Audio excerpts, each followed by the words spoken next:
नमस्कार मंडळी, मी बैलगाडा शौकीन रोहित. आज आपण अशा बैलाविषयी माहिती मिळवणार आहोत. त्या बैलाला संबंध महाराष्ट्रात पब्लिकचं भिताड म्हणून संबोधलं जातं. धुमाळ इन्फ्रास्ट्रक्चरचे सर्वेसर्वा, आंबेगाव पेठ नगरीचे सुप्रसिद्ध बैलगाडा मालक बिरजे शेठ रखमाजी धुमाळ यांचा घराण्यातला हा सुलतान. धुमाळ घराण्याचं पहिलं रत्न म्हणजे सुलतान. या बैलाची खरेदी झाली 17,50,000 रुपये. शर्यती पाहता जिल्ह्यात नंबर 1 चा बैल हा असेल.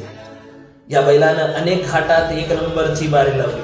अनेक घाटात घाटाचा राजा मानकरी म्हणून किताब पटकवला.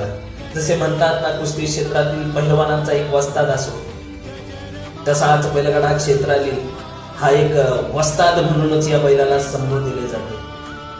आज खऱ्या अर्थानं पेडगावची ओळख या बैलाने निर्माण केली असा हा सुलतान तुम्ही पाहू शकता.